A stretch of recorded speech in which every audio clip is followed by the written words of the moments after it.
Atos dos Apóstolos, capítulo 20. Irmão Sérgio, dá uma melhoradinha aqui para mim, porque eu estou ouvindo mais à frente que a... Versículo 28. Culto da palavra.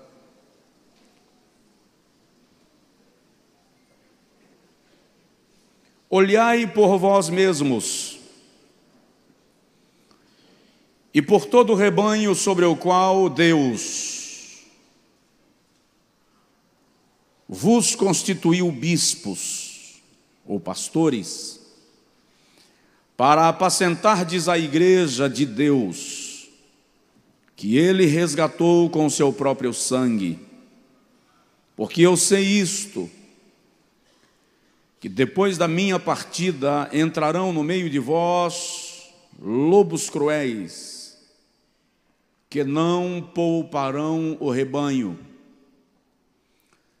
e que dentre vós mesmos se levantarão homens falando coisas perversas. Em algumas versões está homens presunçosos, para atraírem discípulos após si. Vigiai, e não vos esqueçais que durante 3 anos não cessei, noite e dia, de vos admoestar com lágrimas a cada um de vós. Dá para dizer amém? Olhai por vós, ou olhai por vós mesmos, e pelo rebanho sobre o qual Deus vos constituiu bispos. Em algumas versões está sobre a qual o Espírito Santo vos constituiu ministros, para apacentardes as ovelhas que Ele adquiriu com o seu próprio sangue. Porque eu sei que depois da minha partida entrarão no meio de vós lobos cruéis, que não pouparão o rebanho.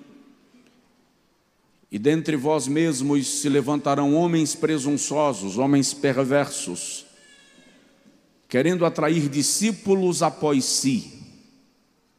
Não vos esqueçais que durante 3 anos, de dia e de noite, vos admoestei com lágrimas. E ele faz questão de enfatizar individualmente a cada um de vós. Dá para dizer amém? Diga comigo: Senhor, fala com a gente. Amém. Nós estamos desde 3 semanas atrás falando sobre edificados pela palavra. E na primeira semana nós falamos um pouco sobre edificados pela palavra na devoção pessoal. E percebemos que só pela palavra nós adquirimos conhecimento. Só pela palavra nós recebemos autoridade espiritual. É pela palavra que nós devemos educar e orientar os nossos filhos. Percebemos que pela palavra na devoção pessoal somos fortalecidos espiritualmente. Na semana passada nós falamos aqui sobre edificados pela palavra no poder espiritual. E percebemos que nenhum poder espiritual é de fato poder se não for procedido da palavra, se não vier da palavra. Percebemos que o poder espiritual é exercido pela palavra, porque a palavra gera autoridade e nos ensina como viver e desfrutar da essência e da excelência deste poder espiritual, de modo que ambicionar o poder sem buscar o conhecimento é como entregar uma arma automática na mão de alguém que não foi treinado para manuseá-la, vai se ferir. É preciso conhecer a palavra para viver a experiência do poder espiritual. Tem alguém aí? Vocês estão me ouvindo bem? Estão me ouvindo bem? Amém. Hoje eu quero falar um pouco sobre edificados pela palavra no combate às heresias. no combate aos falsos ensinos. Eu ouso dizer de vez em quando que eu não sei se há no mundo um solo mais fértil às heresias do que o Brasil. É incrível como as inovações ganham força no nosso território. Talvez pelo nosso temperamento e personalidade, nós somos um povo muito eufórico, muito afoito também e muito receptivo. Então, tudo que vem como novidade, com estardalhaço, com barulho, a gente abraça, quando na verdade a Bíblia nos admoesta sempre a examinar tudo. Examinai tudo, retende o que é bom. Dá um toque no seu vizinho e fala com ele, examine. Paulo, neste texto, estava reunido com todos os pastores e bispos e ministros da igreja da região de Éfeso.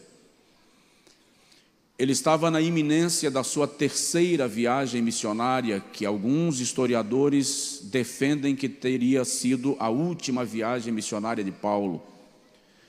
Outros concordam que ele chegou a fazer a quarta viagem. O fato é que Paulo reúne a liderança da igreja de Éfeso com uma preocupação. E a preocupação de Paulo é, primeiro, olhai por vocês mesmos, vigiai por vós mesmos, tende cuidado por vocês mesmos, e então pelo rebanho. O que Paulo está dizendo é que primeiro o ministro, os pastores, precisam vigiar por si mesmos, para que eles mesmos não sejam enganados, engodados e enredados pelas heresias, pelas facilidades de um evangelho que tende a alargar o caminho e até a facilitar as coisas. Então Paulo diz, primeiro olhai por vós, depois pelo rebanho, e então pelo rebanho. Olhai por vós e pelo rebanho, sobre o qual o Espírito Santo vos constituiu ministros, bispos ou apacentadores. Fôssemos trabalhar só o versículo num sermão mais exegético, nós já teríamos que parar aqui para observar que Paulo está deixando claro que quem chama é o Espírito Santo. Ministério não é ato de concessão humana, ministério é ato de concessão do Espírito Santo, pelo menos deve ser. Pelo menos é para ser, porque o Espírito Santo só tem o compromisso de respaldar o ministério que Ele mesmo chancelou, que Ele mesmo chamou, que Ele mesmo convidou. Aí Paulo diz, olhai por vós e pelo rebanho, que Deus vos constituiu ministros para apacentardes a igreja de Deus. De quem é a igreja? De quem é a igreja? Diga comigo, eu sou de Deus. Diz para o teu vizinho, você é de Deus. Esta igreja é de Deus. Diga comigo, esta igreja é de Deus. Para apacentardes a igreja de Deus que Ele mesmo resgatou, Ele mesmo comprou com o seu próprio sangue. Agora Paulo traz duas ponderações bastante cuidadosas, bem pastorais, e ele diz assim, eu sei que depois que eu viajar, entrarão no meio de vós lobos cruéis. Quando Paulo fala isso, ele está se colocando como um guardião da igreja, na verdade como um guardião da sã doutrina. Por isso que ele diz, quando eu viajar, depois da minha partida, entrarão no meio de vós lobos cruéis. Ele está se colocando como um guardião da doutrina, e como ele vai viajar, ele está passando esta responsabilidade para os ministros, dizendo, olhai por vocês e pelo rebanho, porque depois que eu partir, entrarão no meio de vós lobos cruéis que não pouparão o rebanho, que não terão pena do rebanho, que não serão cuidadosos com o rebanho. E agora, Paulo fala de dois tipos de lobos que podem entrar na igreja. Eu acho essa palavra muito dura de Paulo, mas lá vai. Primeiro, Paulo fala de um lobo que vem de fora para dentro. É um lobo estranho. Entrarão no meio de vós lobos cruéis. Diga comigo, o primeiro lobo vem de fora. Aí Paulo diz que o segundo grupo de lobos não vem de fora, já está aqui dentro. E dentre vós mesmos se levantarão homens perversos, homens corruptos, falando coisas perversas, não para pastorear a igreja para Deus, mas fazendo discípulos para si mesmos. Por isso que eu acho a frase muito dura, porque Paulo está dizendo que heresias brotam dentro da própria igreja.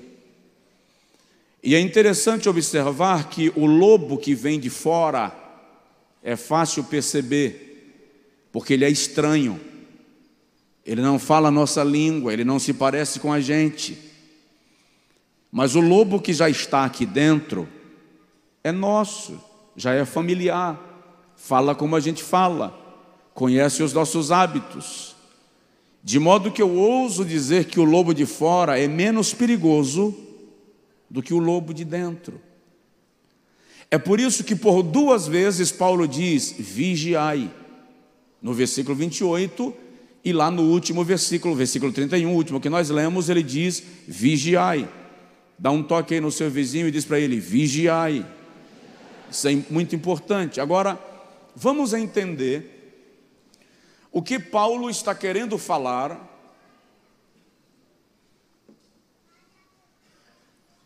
quando ele fala de lobos cruéis. Não dá para eu ler ou citar todas as referências acerca do assunto, mas Paulo está dizendo que pastores e ministros são guardiães da igreja de Deus, episcopos, ou aquele que guarda, aquele que pastoreia, aquele que supervisiona. Quando ele fala de lobos cruéis, Paulo está se referindo aos falsos ensinadores ou aos falsos ensinamentos. Por 14 vezes nos seus discursos, Jesus chamou os escribas e fariseus de lobos. Por 14 vezes, Jesus chamou os falsos mestres da palavra de lobos enganadores. Só para citar alguma referência, vamos dar uma lida aí no Evangelho segundo Mateus, capítulo 7, versículo 15, quando o Senhor Jesus, falando desse assunto, declara: acautelai-vos, porém, dos falsos profetas, que vêm até vós, vestidos como ovelhas, mas interiormente são lobos devoradores. Ele está falando, portanto, de falsos ensinadores. Em Mateus capítulo de número 16, o versículo de número 6 e o versículo de número 11, o Senhor Jesus diz: adverti e acautelai-vos do fermento dos fariseus e dos saduceus.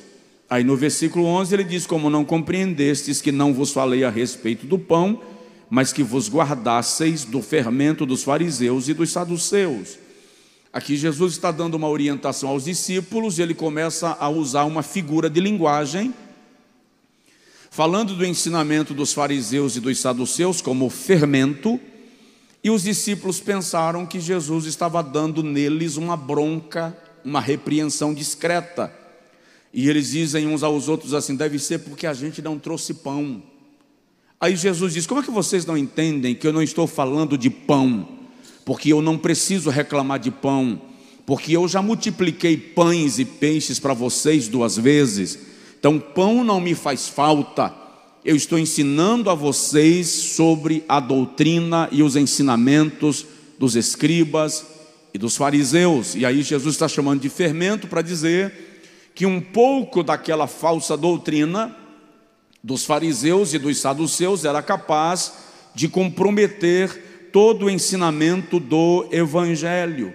Daí, no Evangelho segundo Mateus ainda, capítulo 24, e eu não cito mais referência acerca do assunto nesse momento, Jesus diz assim: porque surgirão falsos cristos e falsos profetas, e farão tão grandes sinais e prodígios, que se possível fora, enganariam até os escolhidos.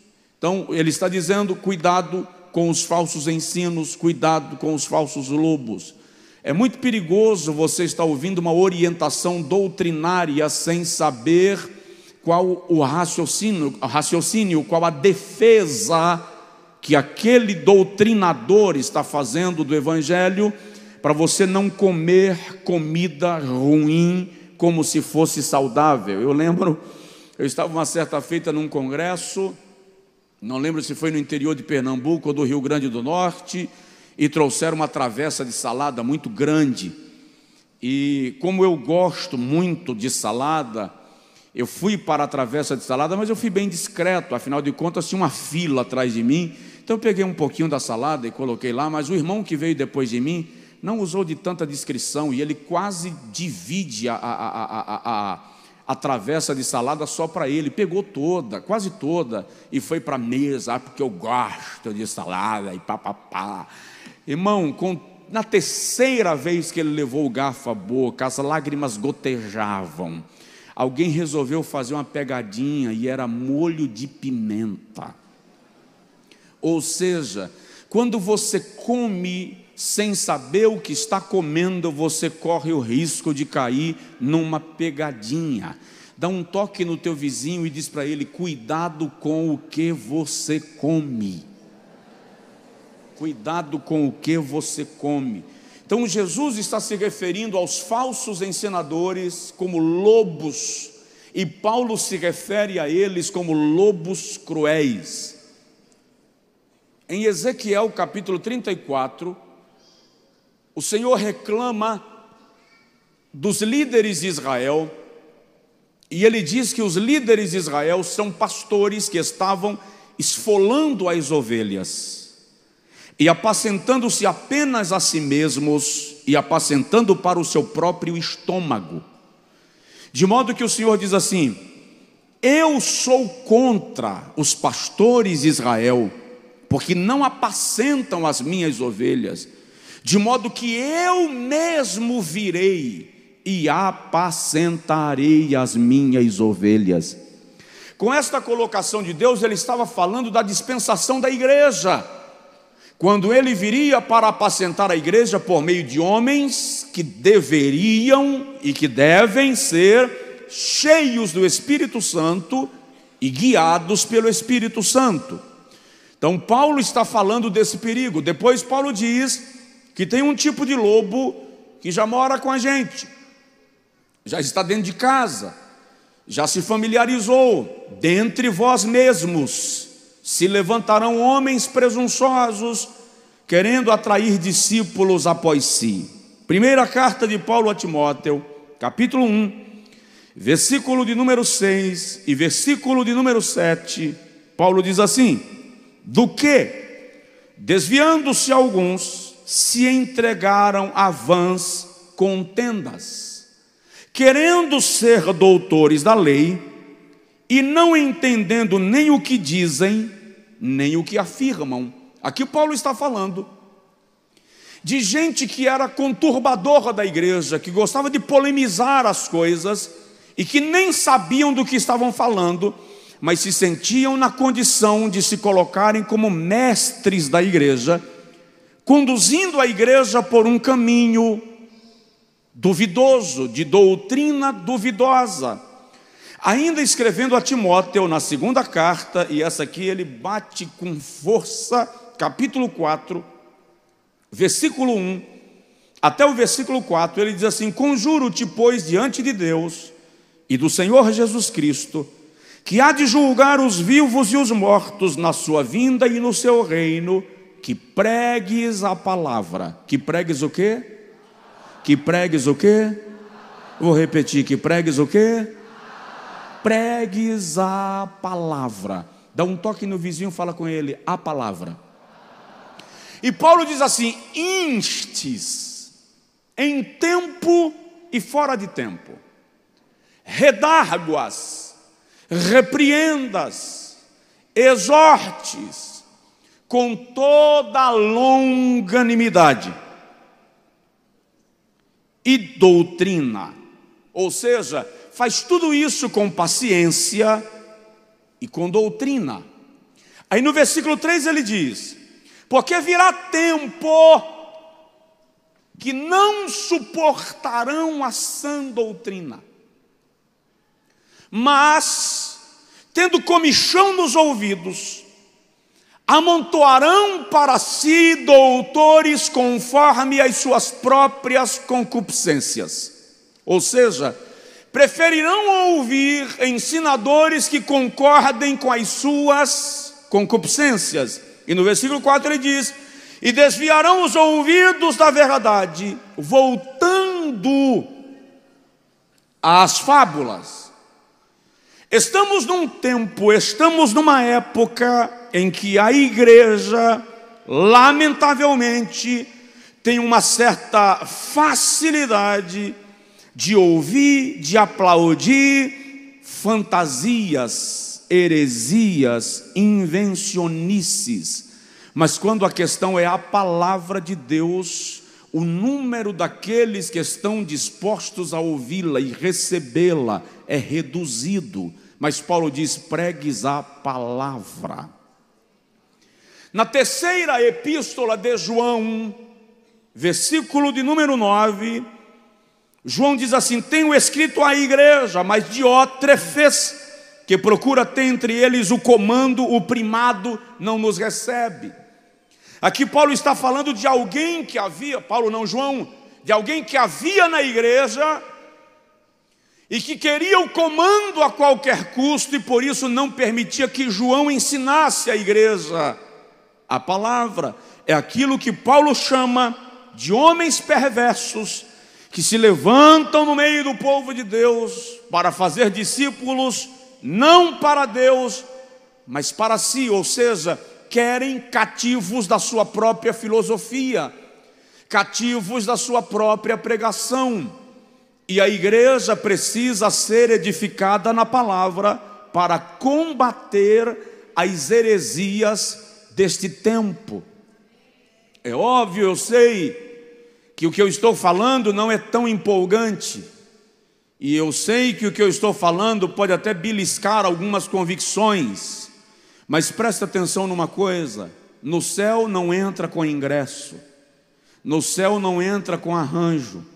A única forma de chegar no céu é por meio da obediência à palavra de Deus.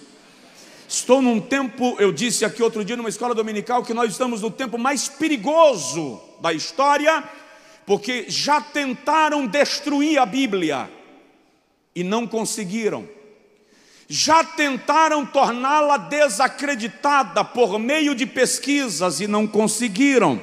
E agora, a arma que o diabo inventou foi a própria igreja questionando a Bíblia. Os próprios cristãos colocando a Bíblia em dúvida. Por isso que eu digo sempre, essa semana lá no Impacto, estávamos almoçando e uma adolescente estava na minha frente e ela disse assim: por isso que eu falo como o pastor Josué, na Bíblia o que eu entendo eu prego, o que eu não entendo eu creio.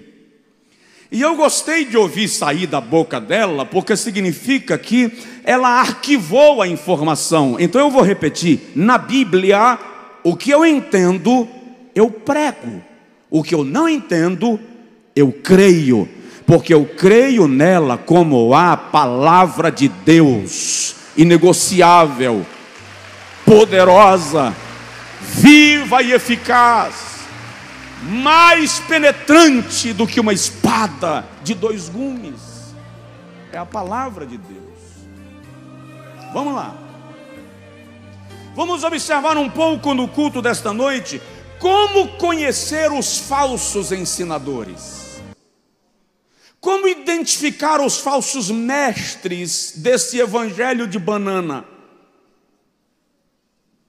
Peguei pesado agora, né? Primeiro, os lobos cruéis, os homens perversos, dos quais Paulo se refere. Como identificá-los? Discernindo o caráter do indivíduo. Primeiro, discernindo o caráter do indivíduo. Por quê? Porque o Evangelho é poderoso para mudar o caráter de qualquer pessoa. Se não mudou o caráter de quem prega, ele não é um mestre indicado pelo Espírito Santo. A Bíblia Sagrada nos orienta acerca disto, lá em Provérbios capítulo 22, versículo 1, deixa eu dar uma olhada aqui. O sábio diz que mais digno de ser escolhido é o bom nome do que as muitas riquezas. A graça é melhor do que a riqueza e o ouro. Melhor do que ser rico é ter bom nome. Melhor do que ouro e riqueza é um nome estimado.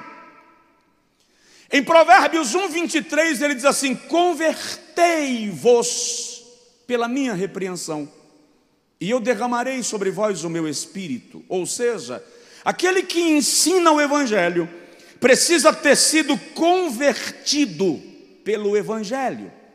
Se não foi convertido ainda, precisa se converter. Ou seja, o que é conversão? Transformação, regeneração, mudança. No livro de Eclesiastes, capítulo 7, versículo 1, o sábio diz que melhor é a boa fama do que o perfume, do que o melhor perfume. Ou seja, é melhor ter um nome preservado, é melhor caminhar segundo a palavra do que se tornar cheiroso.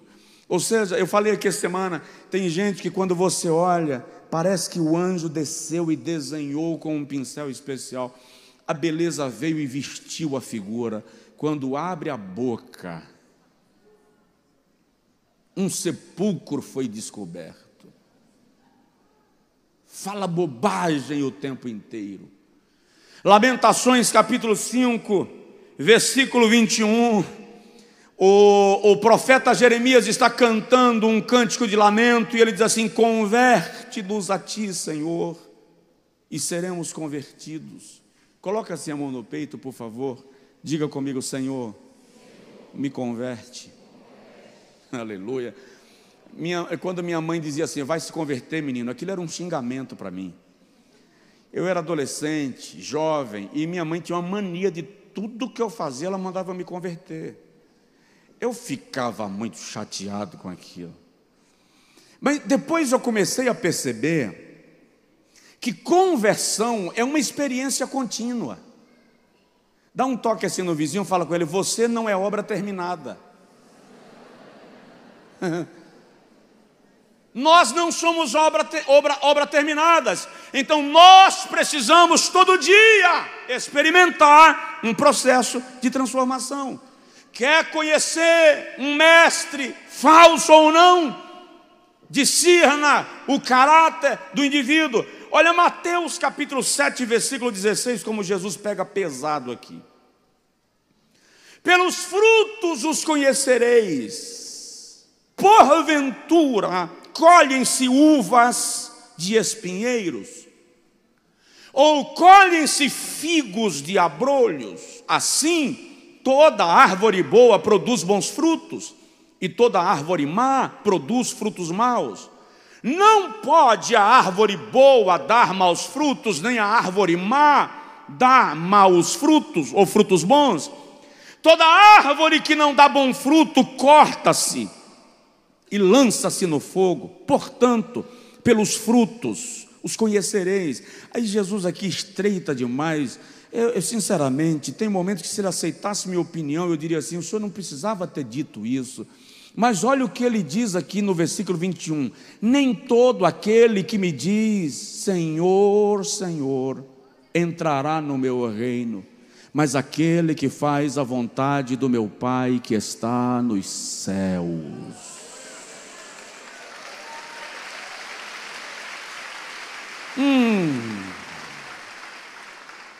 Muitos me dirão naquele dia: Senhor, eu profetizei em teu nome, e em teu nome eu não expulsei demônios, e em teu nome eu não fiz muitas maravilhas. Então eu lhes direi abertamente: não sei quem é você, nunca te conheci. Apartai-vos de mim, vós que praticais a iniquidade. Primeira característica, ou a primeira forma para discernir se estamos diante de um lobo cruel, é discernindo o caráter. Se o indivíduo se preocupa com a vontade de Deus, ou se anda segundo o seu próprio coração e sai por aí a bel prazer, vivendo da jeito que dá e que é possível. Diga comigo: Senhor, tem misericórdia de mim. Segunda forma de se edificar pela palavra no combate às heresias, identificando os lobos maus, discernindo os motivos da pessoa. Quais são os motivos que levam aquele indivíduo a pastorear? Qual é a motivação daquele pregador? Qual é a motivação daquela igreja? Eu acho que Deus vai analisar muito mais motivação do que resultados. Porque a motivação é a essência que nos move, é a força que nos impulsiona. Então, uma pergunta: a motivação do indivíduo é honrar a Cristo? Quem é honrado na igreja que você congrega acima de tudo e de todos? Cristo. Eu lembro de um episódio, de uma ilustração que eu li certa feita, de um irmão, e era um irmão moreno, e ele queria congregar numa igreja que era racista.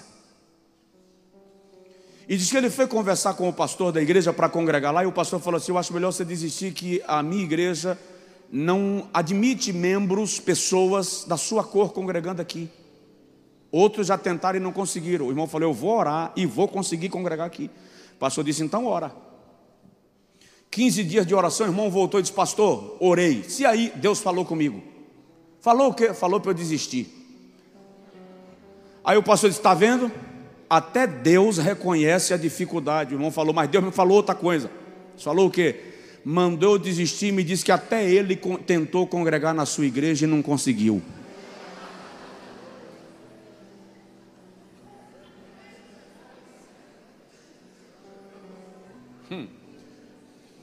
Podia ter dormido sem essa, não podia? Qual é a motivação do mestre, do pastor e desta igreja? Cristo é honrado aqui. Não mais vivo eu, Cristo agora vive em mim. Filipenses capítulo 1, versículo de número 20, o apóstolo Paulo diz assim: segundo a minha intensa expectativa e esperança, expectação e esperança, de que em nada serei confundido, antes com toda a confiança, Cristo será glorificado no meu corpo, seja pela vida, seja pela morte. Se a motivação do indivíduo não for honrar a Cristo, ele não resiste ao crivo do Espírito Santo como um ministro indicado pelo Espírito Santo. Segundo, se estamos discernindo o motivo da pessoa para saber se ele é um lobo cruel, precisamos observar se o seu propósito inclui levar a igreja à santificação. Todo pastor chamado pelo Espírito Santo, todo pregador, mestre, ensinador chamado pelo Espírito Santo, tem como meta levar a igreja à santificação, e para isso, de vez em quando, ele vai precisar confrontar o pecado. Tem mensagem que vai ser pregada que você não vai gostar, porque ela vai mexer num cascão de uma ferida que está coberta e ninguém viu. Por que isso? Porque João 17:17, o Senhor Jesus diz assim: santifica-os na verdade, a tua palavra é a verdade. Segunda carta aos Tessalonicenses, capítulo 4, versículo 3, Paulo diz assim: e esta é a vontade de Deus para convosco, a saber, a vossa santificação.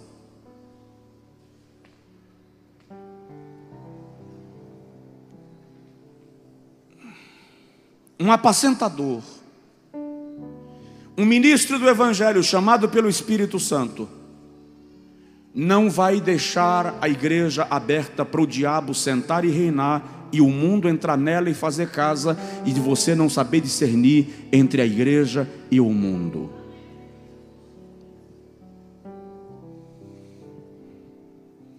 Significa que as pessoas aí fora precisam olhar para nós, e sem eu precisar de uma carteira de membro, ela saber, pela minha conduta, pelo meu proceder, pelo meu comportamento, que eu sou servo de Deus.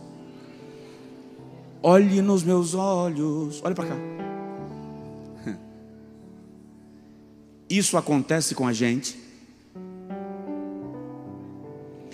As pessoas nesta cidade sabem que a gente é crente sem a gente precisar chegar dizendo que é crente,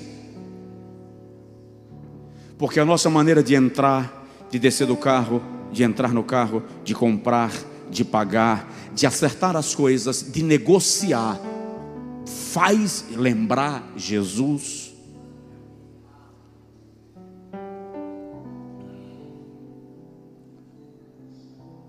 Tem alguém aí? Estou terminando esse tópico. Como discernir o lobo cruel se o seu caráter foi transformado, se a sua motivação é honrar a Cristo, levar a igreja à santificação, salvar os perdidos? Se o pregador não tem como motivação a salvação das almas, ele não foi chamado pelo Espírito Santo. Paulo diz aos Coríntios, primeira carta, capítulo 9, salvo engano é o versículo 19, ele diz: fiz-me tudo para com todos, a fim de por algum meio salvar alguns. Estava um dia numa conferência grande, estádio lotado, Polícia Militar anunciou 70 mil pessoas no estádio, alguns grandes pregadores do Brasil. Terminou o culto, fomos jantar, e um pregador muito importante no cenário brasileiro disse assim: meu ministério não é para ganhar almas, Deus não me chamou para ganhar almas. Eu estava do outro lado da mesa e eu não tenho nenhuma intimidade, nenhuma afinidade com ele, mas quando ele olhou para mim, eu falei assim: a primeira coisa que você tem que se perguntar é se você tem um ministério. Porque se a proposta não é ganhar almas, não tem proposta. Vinde após mim e eu vos farei pescadores de homens. Dá uma sacudidela de leve no teu vizinho, fala com ele: você é um ganhador de almas.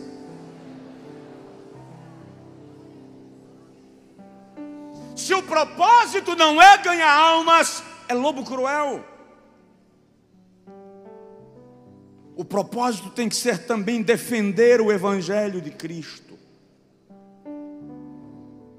proteger o Evangelho, não aceitar que as heresias proliferem, contestar muitas vezes os ensinos de ordem duvidosa. parecer ridículo diante de um ambiente de facilidades e de evangelho sem identidade. Provoca seu vizinho de novo, por favor, e diz para ele: você é um defensor do evangelho. Você é um defensor do evangelho. E presta atenção, um defensor do evangelho não precisa ser um briguento. Você não precisa sair brigando com ninguém. Estava pregando numa cidade uma certa feita, e depois do culto, o pastor nos levou para jantarmos na casa dele. E alguns jovens estavam na varanda da casa, e tinha um sabido, um sabichão, fazendo perguntas bíblicas incríveis para todo mundo e se sentindo o cara. E todo mundo calado, porque ele perguntava, ninguém sabia responder, aí ele banhava. Só que ele ficava me alfinetando. Eu estou na sala, ele está na varanda, ele não tinha que mexer comigo. Ele não precisava mexer comigo, irmão. Ele falava: não é, pastor Josué? Eu ouvia e não respondia. Quando ele viu que eu não ia responder as provocações dele, ele resolveu ser mais direto. Ele falou assim: essa aqui eu não vou fazer para ninguém, vou fazer para o pastor Josué. Eu estava lá na sala, gente. Ele não me deixa quieto, pelo amor de Deus. Aí lançou a pergunta. Quando ele lançou a pergunta, eu vim da sala para a varanda, todo mundo esperando a resposta. E eu falei assim: deixa eu te falar, você terminou de cursar, de sair do seminário, não é isso? Como é que o senhor sabe? Te digo já. No último período do seminário, você ingressou na faculdade de Direito e está se preparando para ser advogado, não é verdade? O senhor acertou, pastor, como é que o senhor sabe? Eu disse: porque é assim mesmo. Quando a gente sai do seminário, a gente pensa que a gente sabe tudo e ninguém sabe nada. Agora eu vou te dizer só uma coisinha para te ajudar. Deus nos deu 2 ouvidos e uma boca, justamente para a gente ouvir mais e falar menos. Vamos jantar?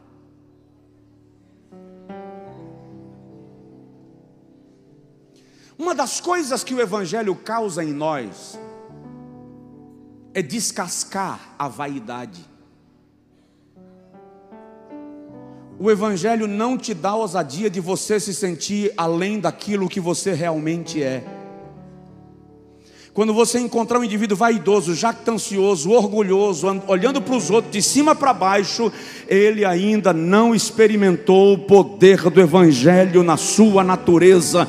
Porque o evangelho revela que Deus é grande, Deus é rei, Deus é Senhor. E nós, servos, filhos amados, igreja, noiva do Cordeiro, membros de um corpo. Então, como identificar um defensor da fé? Primeiro, é convertido a Cristo. Pergunta aí para o seu vizinho: você é convertido? Você sabia que tem gente na igreja que não se converteu ainda? Você sabia que tem gente no púlpito que não se converteu ainda? Deixa eu descer, porque no púlpito só tem eu agora.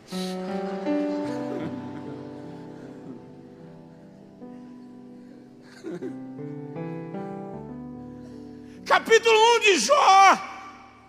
O Senhor diz assim: Jó é homem íntegro, temente a mim, e se desvia do mal. Lá no capítulo 42 de Jó, é o próprio Jó quem diz assim: eu te conhecia de ouvir falar, mas agora eu te contemplo.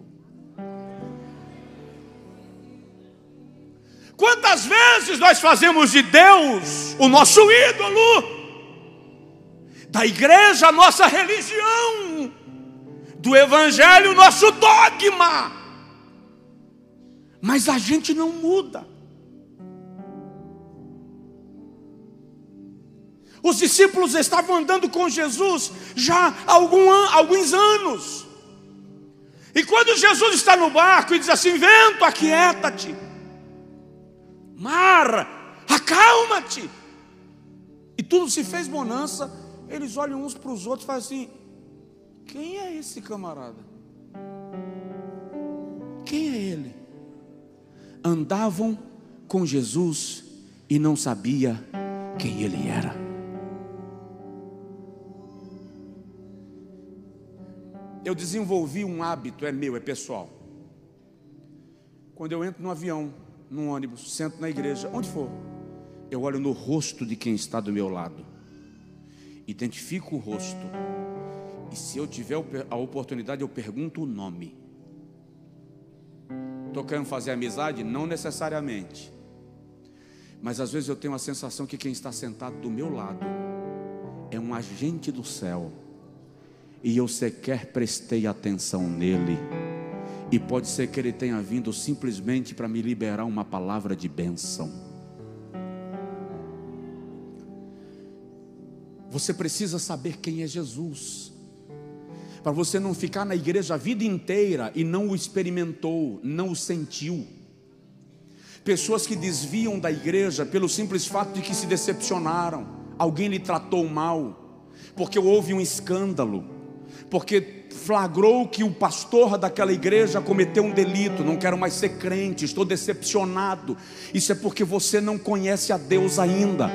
Quando você conhecer a Deus, você vai perceber que a sua fé não está no pastor, sua fé não está na placa, sua fé não está no diácono, sua fé não está no irmão que te tratou mal, a sua fé está naquele que deu a sua vida na cruz do Calvário, por mim e por ti.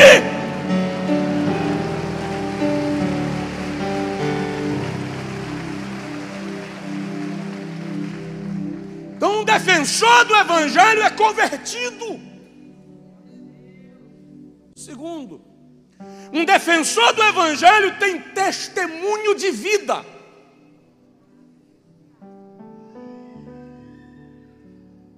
Conheço um camarada. Quem já ouviu aqui piadas de Seu Lunga? Levanta a mão. Seu Lunga. Eu conheço um camarada que ele é Seu Lunga pentecostal. Vai ser grosso assim lá na casa dele, com a mulher e os filhos dormindo, para ser grosso com as paredes. E todas as pessoas que vinham me falar daquele indivíduo falavam mal. E um dia eu disse: um dia eu vou ter a oportunidade de ouvir esse cara. Terminou um congresso por aí, ele era um dos pregadores, e eu falei com ele: eu estou precisando conversar contigo. Preciso te compartilhar algo meu. Nós sentamos no saguão do hotel, e antes de eu começar a falar de mim, ele disparou falando dele e contando a vida dele, os lugares por onde ele passou, os sofrimentos que ele já viveu. E eu fui compreendendo que aquele indivíduo foi talhado a machado, foi talhado a foice. Ele só está vivo por causa de muita graça e muita disposição de suplantar os traumas. Ele só está no ministério por uma disposição escandalosa de ganhar almas para Deus. A disposição dele para estar no ministério não é uma disposição normal, é uma disposição escandalosa de ser fiel a Deus apesar das fraquezas. Aí eu desenvolvi um conceito: nunca julgue alguém sem antes conhecer a sua história de vida.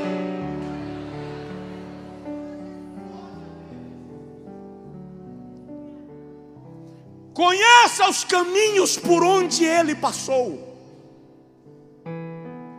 Identifique as suas marcas.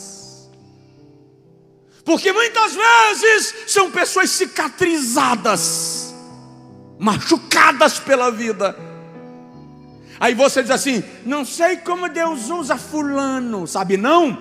Fulano bebeu água da fossa, passou pela bigorna, foi talhado a ferro frio, foi forjado a fogo, E Deus olha para fulano com todos os defeitos e diz assim: tendo pouca força, guardastes a minha palavra e não negaste o meu nome. Ei, se alguém me entendeu aí, dá glória a Deus.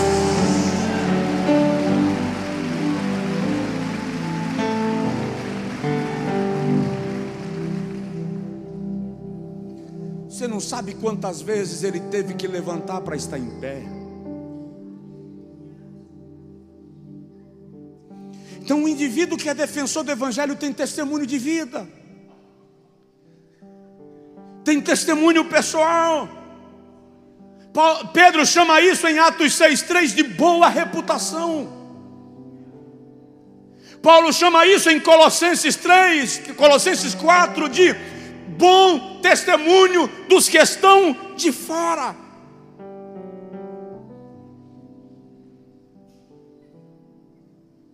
Dá uma olhada no irmão do seu lado e fala com ele assim: você não sabe os caminhos por onde eu já passei.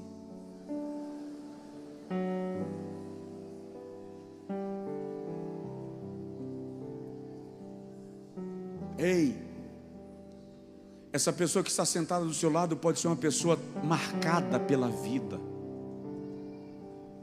Você está medindo a maneira como ela chegou, a maneira como ela sentou. Você está medindo a roupa que ela vestiu. Você está medindo se ela dá glória a Deus ou se ela não dá glória a Deus.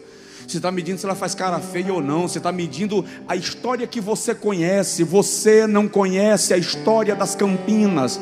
Só conhecem Davi depois que ele chegou no palácio para tocar para o rei. Ninguém conhece Davi na Campina compondo salmos.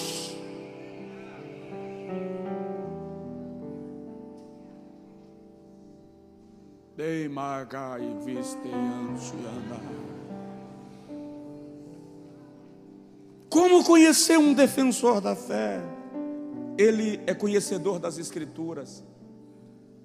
Como defender a fé sem conhecer as Escrituras? 1 Timóteo, 2 Timóteo, capítulo 2, versículo 15. Procura apresentar-te a Deus. Segunda, procura apresentar-te a Deus aprovado,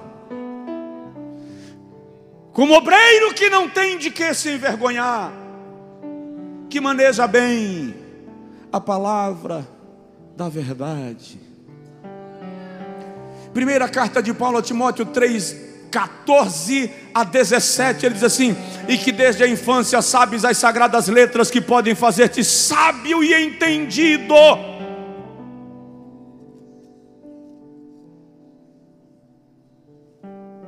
2 Timóteo 3.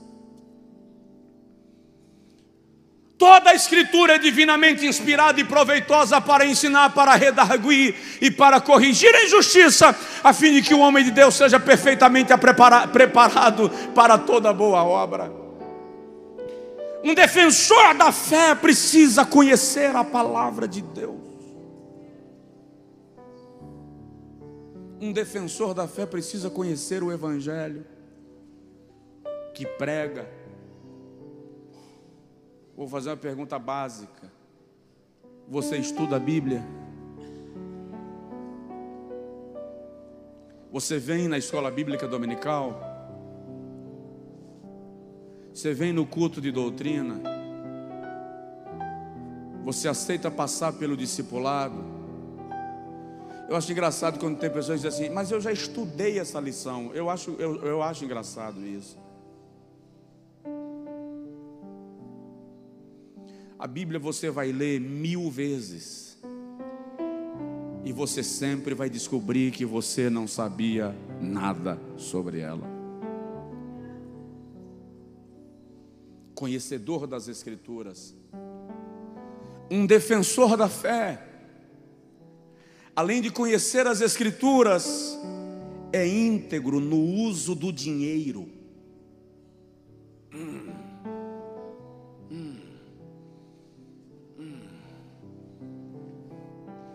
Um defensor da fé não usa o que é do reino como se fosse seu. Um defensor da fé não mete a mão na panela do altar como faziam os filhos de Eli. Um defensor da fé não arrebata o cordeiro da oferta antes de chegar no altar para levar para a sua própria diversão. Um defensor da fé sabe que dinheiro de ofertas e dízimos é dinheiro consagrado ao Senhor.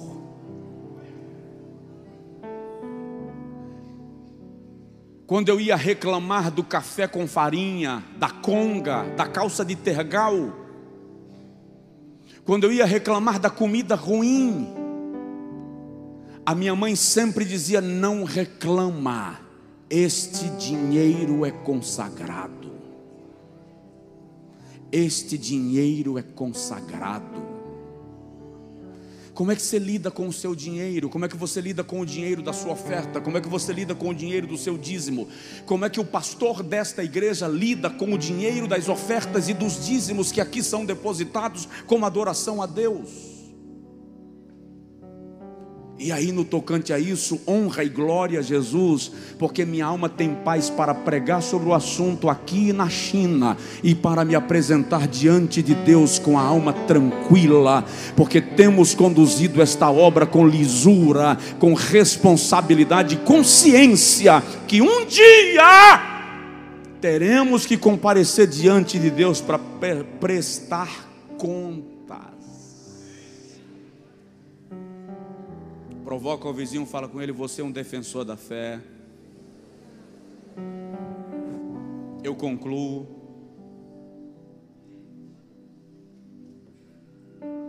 Um defensor da fé orienta com mansidão.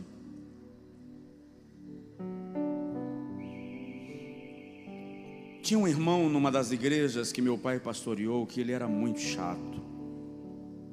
Ele dava muita dor de cabeça. Eu era líder de jovens e diácono da igreja. E um dia eu cheguei para meu pai e falei assim: porque o senhor não exclui esse irmão, não se livra disso? Perturbação, um cara chato.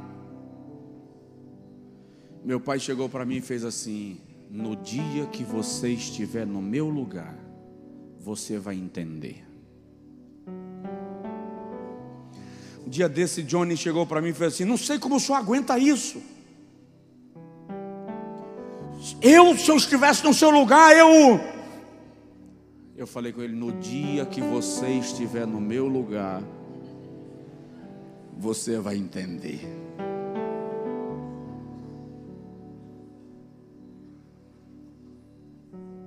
Tem coisas que o Josué homem não suportaria nem a metade.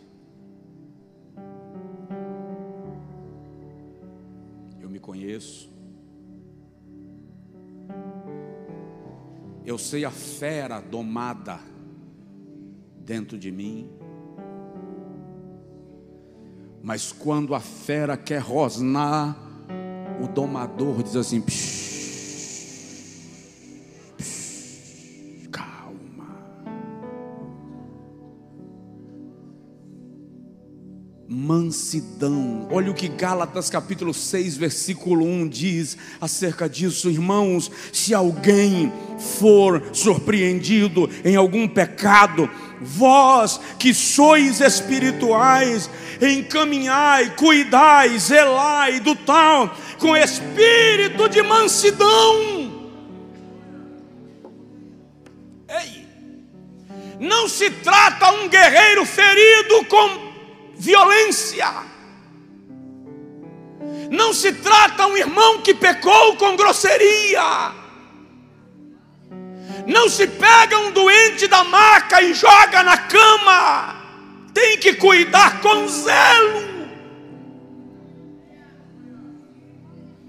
É por isso que Paulo diz: eu sofro dores de parto por vós, até que Cristo seja gerado em vós. Ei, eu já precisei negociar com um pistoleiro que estava vindo matar um irmão, membro dessa igreja, porque ele mexeu com a mulher de outro homem. E quando ele soube que ele estava marcado para morrer, ele veio para o gabinete. E eu liguei para o marido da mulher em outro estado para convencer o marido a cancelar a nota de morte. Quando eu consegui cancelar, convencer o marido, ele diz assim: pastor, tudo bem, por mim não tem problema, já vi falar no senhor, sei que o senhor já pregou aqui na minha cidade, mas eu já paguei 50% para o cara que vai fazer o serviço, agora o senhor convence ele. Eu disse: me dá o número.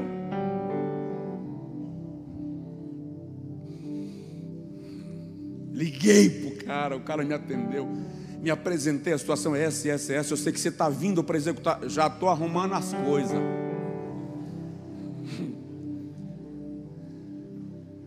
Quando o cara disse assim: tá bom, pastor, quando o senhor vier pregar na minha cidade, o senhor me fala que eu quero conhecer o senhor, que eu quero ver o senhor pregando também.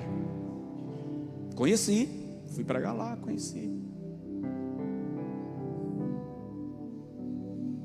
Depois que você desliga o telefone, você ora pelo cara, vai lá conversar com a mulher dele, para apaziguar a situação em casa.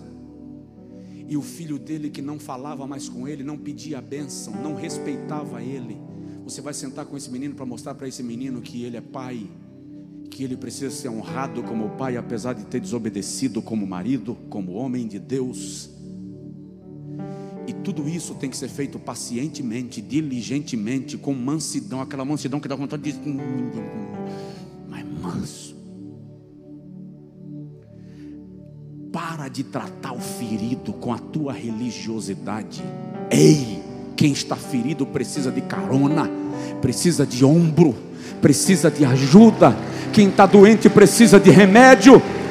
Deus não nos pôs como juízes, Deus não nos pôs como delegados espirituais. Nós somos sacerdotes, intercessores, mediadores, instrumentos de cura. Eu te digo que Deus quer usar você para restaurar alguém através da sua vida.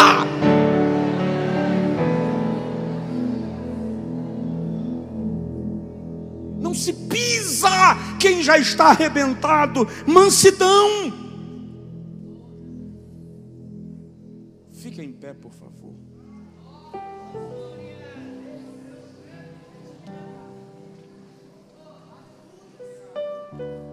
E nisto eu preciso dizer: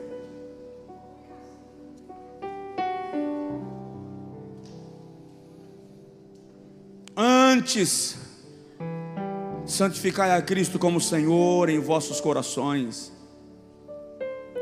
e estais sempre preparados para responder com mansidão e temor a qualquer um que vos pedir a razão da esperança que há em vós.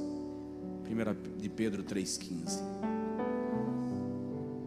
Dá uma olhadinha no irmão do seu lado e fala com ele assim: seja manso.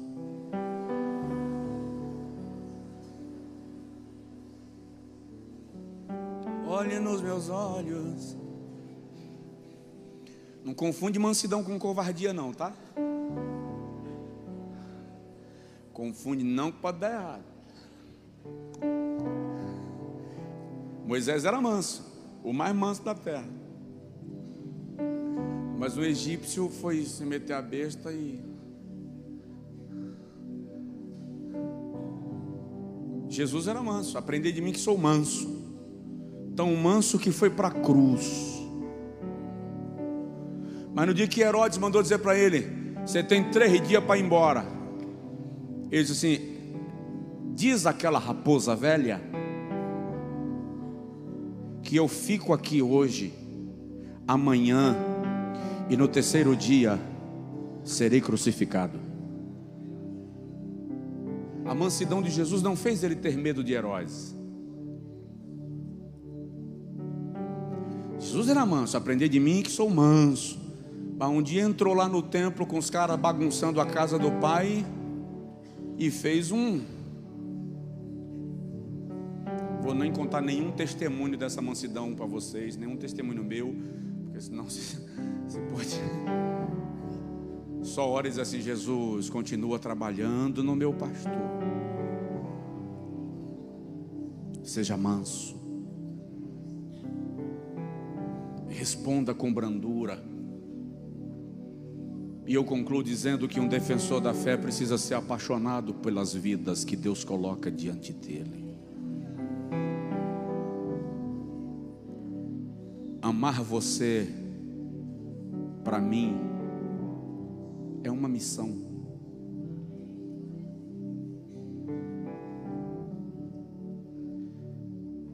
Defensor da fé que não ama as almas, que não está disposto a receber e a perdoar, a sentar e ouvir, está falhando na defesa da fé.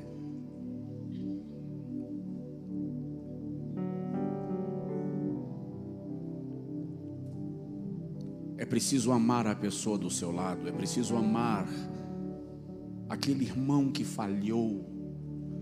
Quer saber? É complicado para valer, mas você tem que amar até aquela pessoa que te causou um mal.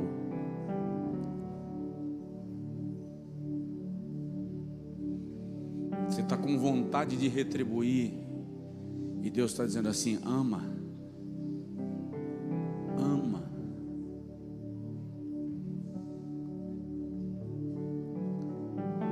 Eu quero orar contigo esta noite. Nós estamos sendo edificados pela palavra no combate às heresias, mas o combate à heresia precisa ser por amor às pessoas, por amor às almas, por amor à igreja e ao rebanho do Senhor. Deixa eu orar contigo. Peça a Deus para proteger sua mente e seu coração de ensinos duvidosos. Seja cuidadoso com o que você ouve. Louvado seja Deus que esta igreja tem sido alimentada com o Evangelho de Cristo.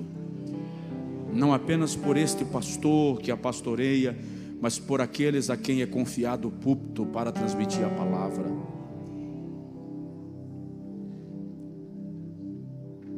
Agradeça a Deus por isso. E diga ao Senhor: me protege dos falsos ensinos, me protege das heresias, me protege dos lobos cruéis, me protege dos homens perversos e enganadores, me guarda do evangelho distorcido, me guarda das pregações sem Bíblia, me guarda do evangelho sem Cristo, do cristianismo sem cruz. Nos guarda, Senhor, desse liberalismo maluco que o mundo está vivendo. Nos guarda, Senhor, de nos tornarmos uma igreja clube.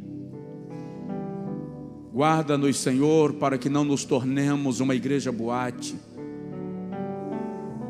Guarda-nos, Senhor, para que não nos tornemos cristãos de um evangelho light.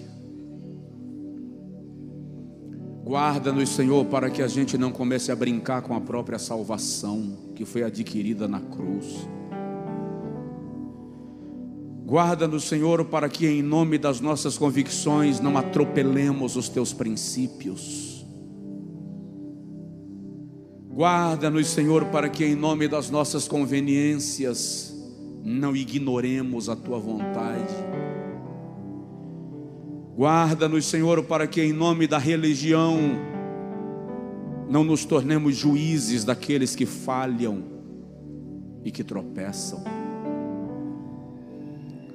Guarda-nos, Senhor, para que em nome de uma santidade humana não esqueçamos da santidade bíblica. Guarda a mente e o coração dos pastores desta igreja, para que em nenhum momento eles se arrisquem a sair daquilo que está escrito.